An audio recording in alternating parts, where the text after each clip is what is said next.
So the real master truly is also hard to find. And I hope he or she won't beat you up like Mahākāśyapa did to Milarepa, and they just give you enlightenment immediately, the way I give it to my own disciples. So it depends on your luck, hey? Okay, but the criteria is that you have to see the light of heaven and hear the voice of heaven, the word of God, the teaching of the Buddha directly. That's the criteria. Mm. Because if you look for your own religious kind of system, the priest, monk, mullah, imam, prophet, or whatever you name it, then you might be disappointed. Because as I said, like the river, it runs elsewhere. It doesn't stay in that same place all the time. After a while, it disappears underground and then it emerges again elsewhere. So enlightenment is what you seek, not the outer appearance of someone who should impart that enlightenment to you. It may be in the same religious system, it may be in the same place, but it's not necessarily like that. So you have to truly yearn for enlightenment, be humble, be sincere, be longing. And when you're ready, a master will appear for you. God will make a master appear to you somehow, directly or indirectly, through somebody or through a book, television, radio, or a CD. You have to have such intuition in your longing heart and be sincere. Then you will find a master, or the master will find you. And when you found one, then stick to him, her. Just stay with him, her, and practice only what the master told you. Nothing more, nothing less. Don't look to the other meadow. Just stay put where your grass is green and comfortable. Even though the neighbor's grass may look greener, it may not be so. It's just the illusion. It's just the condition. It's just your expectation. It's just like in the desert, sometimes you look in the distance and you appear to see a lake or a pond of water. But when you get there, there's nothing. It's because it's just a mirage in the desert, in the hot weather. It is also like that. Sometimes on the road, on the asphalt road, you might see a pond of water ahead, but when you get there, it's all dry, nothing like that. Because I don't write any script in advance, and I also don't have any teleprompter or ghostwriter for me. So whatever I remember, even though it's not in ABC order, please understand. Now we go back to the meditation method or the master who can transfer enlightenment to you with some of his energy to give to you in beginning to boost you. Now, if you think just asceticism, the way the Buddha did, would bring you enlightenment, then you have to think again. It's not like that. Otherwise, why did the Buddha not get enlightenment when he almost starved himself in doing an ascetic method, almost starved himself to death? And he didn't get anything until he woke up and treated things in the middle way, not the extreme way. Then he got enlightenment, got another master, another determination, another type of practice method. Not starving yourself, not punishing yourself. Your body does nothing wrong. The body is the temple of God. We have to respect it, take good care of it so that it can help us to find enlightenment in this lifetime on this earth.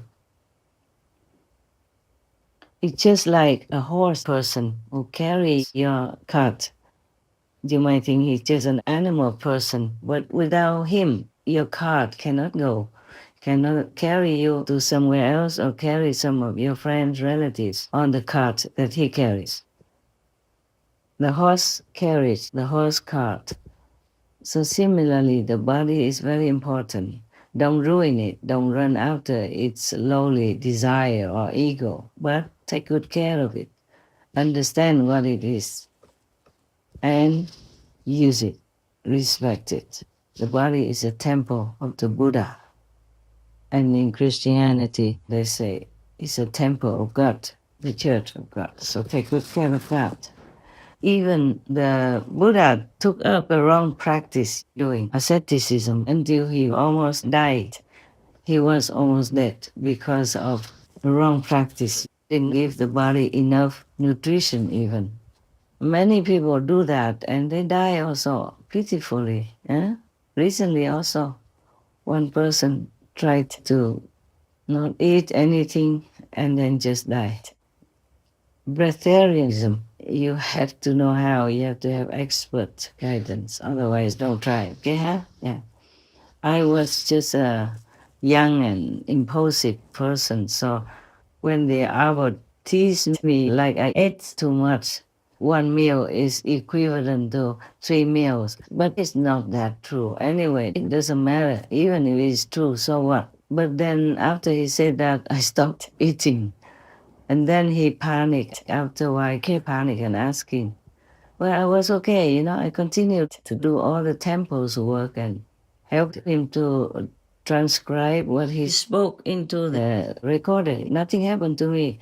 And I never felt weak. I never felt ill. I never felt desire for any food, even though I had to cook for them and it was arrayed in front of my eyes all the time. But I never felt hungry. I never felt desire for food. I just felt like I didn't exist in this world and that I walked on cloud nine. Everything was so light, so light, so light, so impossible not to be happy.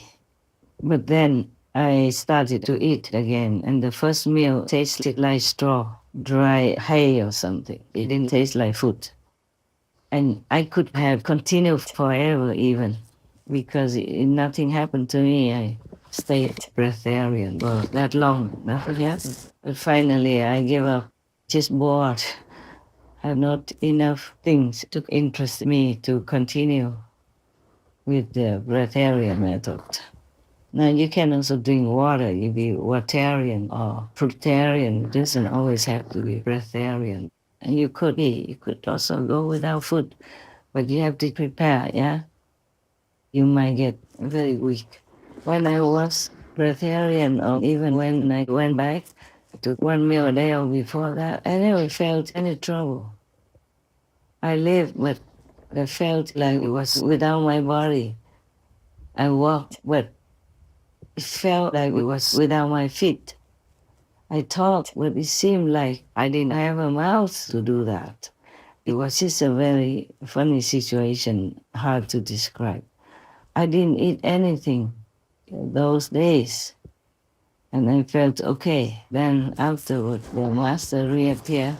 And I thought, oh, that must be it. It must be the master who needs the food to save money. So he doesn't want me to continue to eat. So he teased me like that so that I would feel bad and I would not want to be a nun anymore. And then he would replace me with a monk that he brought here.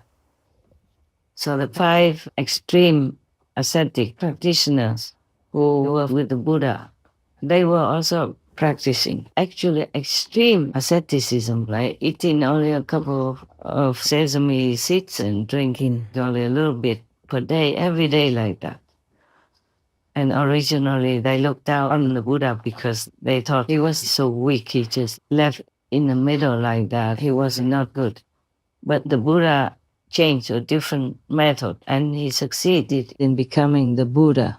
And the other 5 were still attached to this asceticism, believing that that's the way to enlightenment, that's the way for liberation. That is not correct. Not correct at all. Even if you eat nothing, you might not be able to get enlightenment. You must have a master. And then practice for a while until you're able to do it yourself. And the master doesn't have to watch you. And the 5 persons who stayed as ascetics didn't get any enlightenment, just more and more frustration and more weight loss, losing the will to continue, and they just were miserable. So, what I mean is that being an ascetic doesn't bring you to Buddhahood, doesn't bring you enlightenment. Only after the Buddha talked to the five, explained to them, expounded to them the religious book in their religion. Then after that, the Buddha probably give them initiation right there. Thus, they became hugely enlightened. That's why they're very thankful to the Buddha.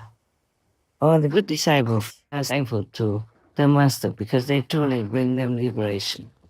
You see, it's just that after the Buddha taught these five ascetics and taught them the method, then they became also enlightened and followed the Buddha. Otherwise, just the Buddha talk alone is not enough.